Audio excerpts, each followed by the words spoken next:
Hello everyone, আমার voice শোনা যাচ্ছে?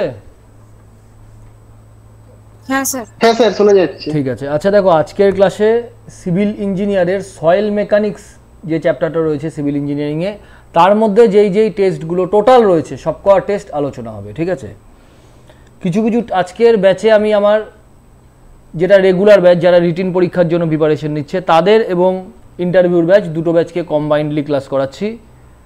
এবং কিছু কিছু জায়গা যারা পিএসসির রিটিন ব্যাচের জন্য প্রিপারেশন নিচ্ছে তাদের হয়েছিল, কিন্তু সেখানে কিছু ফাঁক ফোকর হয়ে গেছিলো। যেমন ট্রাই অ্যাক্সিয়াল টেস্টটা আগের দিন আমি করিয়েছিলাম, কিন্তু রেজাল্ট মানে আলফা আর বিটা দুটো প্যারামিটার দিয়ে রেজাল্ট অবধি আসতে হয়, সেই জায়গাটা আসা যায়নি এবং ছোটোখাটো তার মধ্যে চেঞ্জ করেছি। ঠিক আছে, আজকে আমি এই সপ্তাহে প্রত্যেকটা টেস্ট হাতে করলাম, তারপরে করতে গিয়ে দেখলাম কিছু কিছু চেঞ্জ হয় আর কি, যেগুলো বইয়ের মধ্যে ঠিক পরিষ্কারভাবে দেওয়া থাকে না।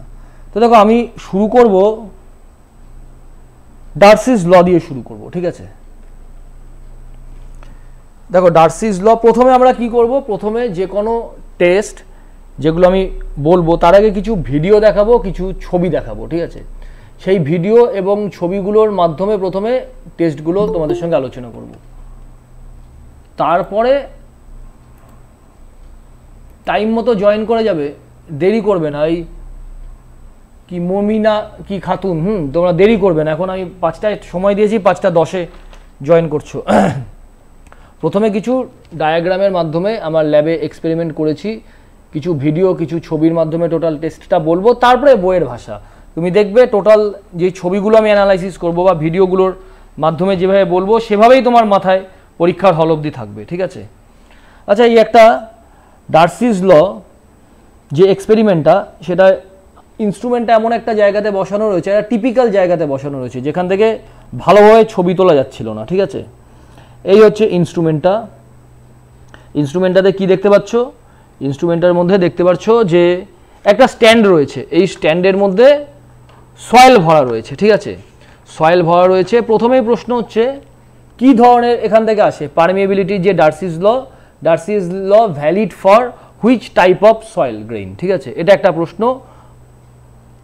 তো দেখতে পাচ্ছ সয়েল ভরা রয়েছে, উত্তর হবে কোর্স সিল্ড আর ফাইন স্যান্ড। এই জন্য এই দুটো টাইপের সয়েলের জন্য ডার্সিস ল ভ্যালিড। এবার এখানে কি দেখা যাচ্ছে, যে কতগুলো পিজোমেট্রিক টিউব, দেখো এই পিজোমেট্রিক টিউব, এখান থেকে একটা পিজোমেট্রিক টিউব বিভিন্ন ডেপথে। এই একটা আমি নাম্বারিং করে দিচ্ছি, এই 1 2 3 4 5 6, এই 6টা পিজোমেট্রিক টিউব রয়েছে।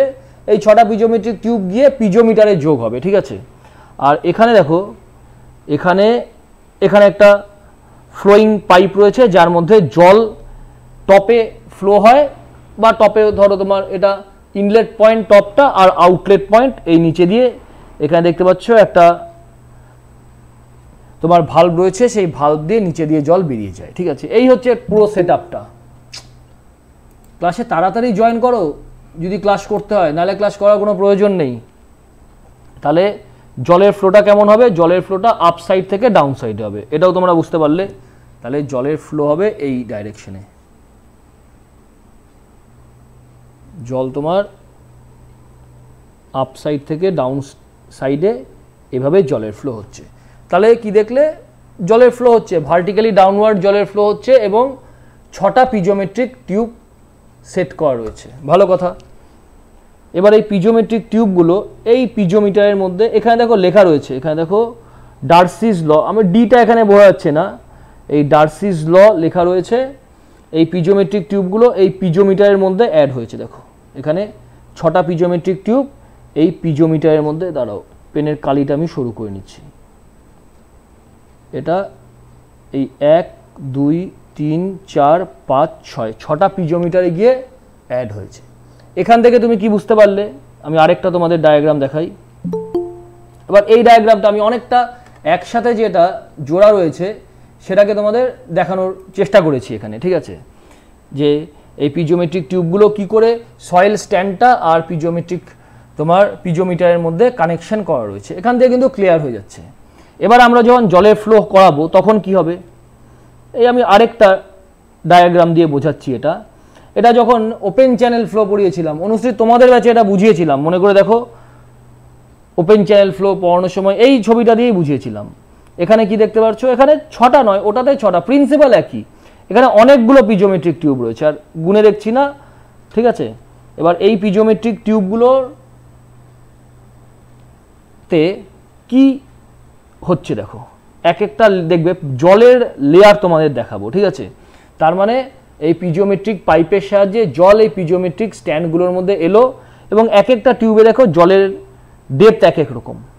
এটা ধরো 1 নম্বর টিউব, এটা 1 নম্বর টিউব, এটা 2 নম্বর, কালারটা চেঞ্জ করি, এটা 3 নাম্বার। সুমিত এখন ক্লাস করতে আসছো কেন? সুমিত ফালতু দেরি করছো কেন ক্লাসের? এটা 4 নাম্বার, 5 নাম্বার, 6 নম্বর, 7 নম্বর, 8 নম্বর, 9 নম্বর, 10 নম্বর। আমি 10টা পিজোমেট্রিক টিউবেরই প্রপার্টি দেখাচ্ছি, বাদবাকিগুলো সেম, বাদবাকিগুলো বুঝতে পারবে। তাহলে 1 নম্বর যে পিজোমেট্রিক টিউবটা, সেখানে জলের লেয়ারটা কোথায় দেখো, এই জায়গাটাতে জলের লেয়ারটা, এই জায়গাটাতে জলের লেয়ারটা দেখো ভালো করে, আমি জুম করে দিচ্ছি, নিজেরাও বুঝতে পারবে, কিন্তু এতটা জুম করে দিয়েছি নিজেরাও বুঝতে পারবে জলের লেয়ারটা কোন জায়গাতে এয়ারের সাথে মিক্সড হয়েছে, ঠিক আছে, বা এয়ার আর জলের মিক্সিং পয়েন্ট কোনটা। 2 নম্বরে দেখো এটা এয়ার আর জলের মিক্সিং পয়েন্ট, 3 নম্বরে দেখো এটা এয়ার আর জলের মিক্সিং পয়েন্ট, 4 নম্বরে এই জায়গাটাতে, এই জায়গাটাতে মিক্সিং পয়েন্ট, 5-এ দেখো এটা 5-এর মিক্সিং পয়েন্ট, ঠিক আছে, 5-এর মিক্সিং পয়েন্ট, 6-এর আরও নিচে, 6-এর এই জায়গাতে মিক্সিং পয়েন্ট। এরকম 6টাই তোমাদের দেখালাম। এবার তুমি বলতে পারো যে স্যার এখান থেকে আপনি কি সিদ্ধান্তে আসতে পারলেন, ঠিক আছে। আচ্ছা, এই ছবিগুলো দেখে তোমরা কি বুঝতে পারলে? এই ছবিগুলো দেখে বুঝতে পারলে যে জলের যে হেড রয়েছে সেই হেডের লস হয়। কেন জলের হেডের লস হয়? জলের হেডের লস হয় কারণ জল যখন এই জায়গাটায় দেখো, জল তোমার ফ্লোয়িং শুরু হলো,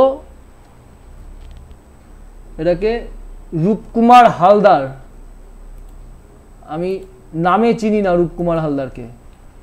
তাহলে জল যখন এই 1 নম্বর পিজোমেট্রিক টিউব থেকে যখন 2 নম্বর পিজোমেট্রিক টিউবে পৌঁছালো আর কি, ঠিক আছে, তখন কি হলো, তখন কিছুটা লস হলো। তো এই 1 নম্বর পিজোমেট্রিক টিউব থেকে 2 নম্বর পিজোমেট্রিক টিউবে ওয়াটার কতটা পথ ট্রাভেল করলো? তুমি বললে ধরো স্যার এটা ক্যাপিটাল এল পরিমাণ লেন্থ ট্রাভেল করলো, ক্যাপিটাল এল পরিমাণ লেন্থ ট্রাভেল করলো, এবং যেহেতু সয়েলের মধ্যে দিয়ে জল ফ্লো হচ্ছে তাহলে কিছুটা তো লস হবে আর কি, ঠিক আছে। এই লসটা কেন হলো? এই লসটা ডিউ টু ফ্রিকশন হলো। তাহলে এখান থেকে কি বুঝতে পারলে? এখান থেকে বুঝতে পারলে জল যখন 1 নম্বর পিজোমেট্রিক টিউব থেকে ডাউনওয়ার্ড 2 নম্বর পিজোমেট্রিক টিউবে পৌঁছালো, সে সময় ডিউ টু ফ্রিকশন কিছুটা লস হলো, ব্যাস এতটুকুন তো বোঝা গেছে। এবার লস যেহেতু হলো, এই লসের জন্যই কিন্তু আমরা এই পিজোমেট্রিক টিউবের প্রত্যেকটা পিজোমেট্রিক টিউবে দেখো জলের টপ লেয়ার কিন্তু আলাদা আলাদা ভ্যারি করছে। 1 নম্বর পিজোমেট্রিক টিউবে জলের যেটা তোমার টপ লেয়ার, এটা হচ্ছে 1 নম্বর জল এর T1, T2 প্রায় কাছাকাছি, T3 দেখো, T3 এটা T3 অনেকটা কমে গেছে, T4 আবার তার থেকে বেশি, T5 তার থেকে কম, T6 আরও কম। তাহলে মানে তুমি দেখতে পাচ্ছ যে জলের যেটা টপ লেয়ার, সেই টপ লেয়ারটা ধীরে ধীরে ডিক্রিজিং। কেন ডিক্রিজিং? কারণ জল যখন একটা পয়েন্ট থেকে আরেকটা পয়েন্টে ফ্লো হচ্ছে, তার মধ্যে কিছুটা হেড লস হচ্ছে, ঠিক আছে। এইটুকুন কনসেপ্ট বুঝতে পারলে, এত প্র্যাকটিক্যালি দেখলে এইটুকুন কনসেপ্ট। এখানে হ্যাঁ বলো। কোন কারণে ওটা একটু বেশি, মানে T3 এর তুলনায় T4 এ? না, T3 থেকে T4 এ বেশি হওয়ার কথা না, হয়তো পিজোমেট্রিক টিউবের মধ্যে কোনো প্রবলেম রয়েছে, ঠিক আছে, সেই কারণে এটা ওপর দিকে শো করছে। এটা অবশ্যই নিচে হওয়া উচিত, সেটআপে কোনো গড়বড় আছে, ঠিক আছে। এটা সবসময় T3 থেকে T4 নিচে হবে। তার মানে এখান থেকে তুমি কি সিদ্ধান্তে আসতে পারলে যে জলের একটা হেডের লস হচ্ছে। হেডের লস কেন হচ্ছে? ডিউ টু ফ্রিকশনের জন্য হচ্ছে। আর এই হেড লসটার কারণ কি?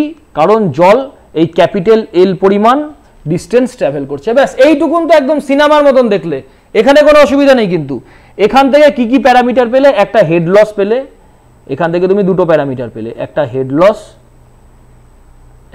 লস পেলে, আরেকটা প্যারামিটার পেলে লেন্থ অফ ফ্লো পাথ, আরেকটা তুমি পেলে length of flow path. Length of flow path কোনটা? লেন্থ অফ ফ্লো পাথ হচ্ছে জল সয়েল পার্টিকের মধ্যে যতটা পথ ট্রাভেল করলো। তুমি এটাকে L1 দাও না, তুমি যদি বলো স্যার L দেবো না, L1 ঠিক আছে দাও, এটাকে L1 দাও, আর হেড লসটাকে তুমি H1 দাও। তুমি দিতে পারো, তুমি ডেল H দিতে পারো, ডেল L দিতে পারো, যা ইচ্ছা তুমি দিতে পারো। এই হেড লস আর লেন্থ অফ পাথ এর যে রেশিও, একে আমরা বলি হাইড্রোলিক গ্রেডিয়েন্ট আই, ঠিক আছে। তাহলে আই কোহার থেকে এলো হঠাৎ করে, দেখো এতদিন পর্যন্ত অনেকেরই কিন্তু ক্লিয়ার কনসেপ্ট থাকে না যে স্যার এই আই যে আপনি বলছেন, এই হেড লস আর লেন্থ অফ পাথ ট্রাভেল, এই জায়গাটা মুখস্থ করে যেতে হয়। আজকে কিন্তু আর মুখস্থ করার কোনো দরকার নেই। হেড লস কেন হচ্ছে? ফ্রিকশনের জন্য হচ্ছে, আর যেই দুটো পয়েন্টের মধ্যে আমরা হেড লস মেজারমেন্ট করছি সেই দুটো পয়েন্টের সয়েলের ডিস্টেন্স হচ্ছে এল। এটুকুন ক্লিয়ার হলো, এখান থেকে হাইড্রোলিক গ্রেডিয়েন্ট পেলাম।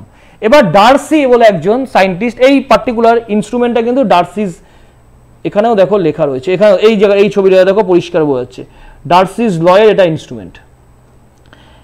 দাঁড়াও ছবিটা, হ্যাঁ এটা হচ্ছে ডার্সিস লয়ের ইনস্ট্রুমেন্ট, ঠিক আছে। যতগুলো ধরো বার্নলিজ ল, আমি একটা পার্টিকুলার ভিডিও আমি তৈরি করেছি, ভিডিওটা আমি দেবো দেখবে। এই যে বার্নলিজ ল, এটা কি ল? এটা কোথা থেকে এলো বার্নলিজ ল? আর একটা মেশিনের মধ্যে বার্নলিজ ফ্লুইড তোমার স্টেডি আর ইনকম্প্রেসিবল এই ধরনের ফ্লুইড ফ্লো করিয়ে একটা পার্টিকুলার টেস্ট করেছেন এবং তার রেজাল্ট উনি পেয়েছেন, ওটাই তার ল। কোনো ল কিন্তু সে কোনো ম্যাথামেটিক্যাল ক্যালকুলেশন বা কিন্তু অ্যাজাম্পশন থেকে করে না, বিভিন্ন অ্যাপারেটরের সাহায্যে টেস্টের ওগুলো রেজাল্ট, টেস্ট রেজাল্ট। ল কেন বলে সেটা ল কথাটা বলা উচিত নয়, অ্যাকচুয়ালি অ্যাপারেটার্স টেস্ট রেজাল্ট এই টার্মটা নেওয়া উচিত, ঠিক আছে। তাহলে ডার্সিস লটা কী হলো তোমরা বুঝতে পারলে, ডার্সিস লটা বলি হাইড্রোলিক গ্রেডিয়েন্টটা কী হলো সেটা বুঝতে পারলে। এবার ডার্সিস বলল এই ভেলোসিটি আর হাইড্রোলিক গ্রেডিয়েন্ট পরস্পর প্রপোর্শনাল, ব্যাস আর কিচ্ছু বলেনি। ডার্সিস এর ছোট্ট ল, ডার্সিসের ল, পুরো ব্যাপারটা তোমাদের বোঝা হয়ে গেছে। ডার্সিস কি বলল, উনি যেই পার্টিকুলার টাইপ অফ তোমার ফ্লো নিয়ে টেস্টটা করেছিলেন সেটা ছিল ল্যামিনার জোন, ল্যামিনার জোনের ফ্লো, আর সেই সয়েলটা ছিল কোর্স গ্রেইন সয়েল আর ফাইন স্যান্ড, ঠিক আছে। এই জায়গাটাই ল্যামিনার জোন, ল্যামিনার জোন এই কথাটা শুধু এটুকুনি আমি কেন বললাম, যখন আমি আমার পিএসসির ইন্টারভিউর ব্যাচ এবং রেগুলার ব্যাচ দুটো ব্যাচেই আমি পড়িয়েছিলাম। দেখো এখানে কেউ যদি এখন বলো স্যার আমি ল্যামিনার ফ্লোটা বুঝতে পারলাম না কেন, এ দেখো এখানে দেখিয়েছিলাম এই জোন 1 হচ্ছে ল্যামিনার জোন, ঠিক আছে। তারপরে জোন 2 জোন 3 আছে। তাহলে ডার্সি কি বললো, তোমার সয়েলের ফ্লোটা হবে ল্যামিনার জোনে এবং তোমার সয়েলের ফ্লো বলছি, ফ্লুইডের ফ্লোটা হবে ল্যামিনার জোনে এবং সয়েলটা হবে কোর্স সিল্ট আর ফাইন স্যান্ড, তাহলে velocity is proportional to hydraulic gradient, ঠিক আছে। সেখান থেকে এই টার্মটা লিখলাম ভি প্রপোর্শনেট টু আই। এবার V equals to K into I. এখানে কে কি, কে হচ্ছে কোইফিশিয়েন্ট অফ পারমিয়েবিলিটি বা হাইড্রোলিক কন্ডাক্টিভিটি, দুভাবেই কিন্তু কোশ্চেনটা আসে যে কোইফিশিয়েন্ট অফ পারমিয়েবিলিটি কাকে বলে বা হাইড্রোলিক কন্ডাক্টিভিটি কাকে বলে। ডি, ডি হচ্ছে ডিসচার্জ ভেলোসিটি। আচ্ছা দু রকমের ভেলোসিটি ছিল, আমি কাকে জিজ্ঞাসা করি? অর্ণব তোমাকে জিজ্ঞাসা করছি, ঠিক আছে। হ্যাঁ স্যার বলুন। কি কি ভেলোসিটি আছে এখানে পড়িয়েছিলাম? একটা হলো ডিসচার্জ ভেলোসিটি, একটা হলো seepage velocity. What is the basic difference between discharge velocity and seepage velocity? Sir মানে seepage velocity equals to discharge velocity by porosity. তো এখানে স্যার সবসময় স্যার সিপেজ, না আমি ওদের রিলেশন জিজ্ঞাসা করিনি, সিপেজ ভেলোসিটি কাকে বলে আর ডিসচার্জ ভেলোসিটি কাকে বলে, ঠিক আছে, এই ডেফিনেশনটা জিজ্ঞাসা করেছি।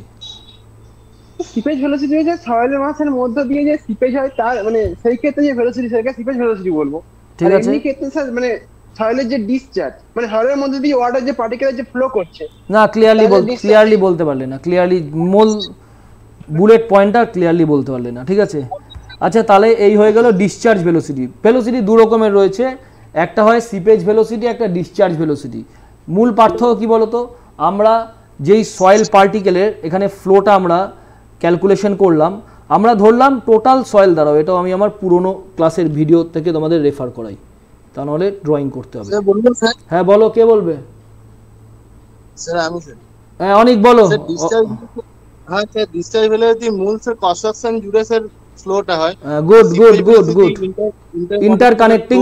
ইন্টারকানেক্টেড ভয়েড জুড়ে সেই ফ্লোটা হয়,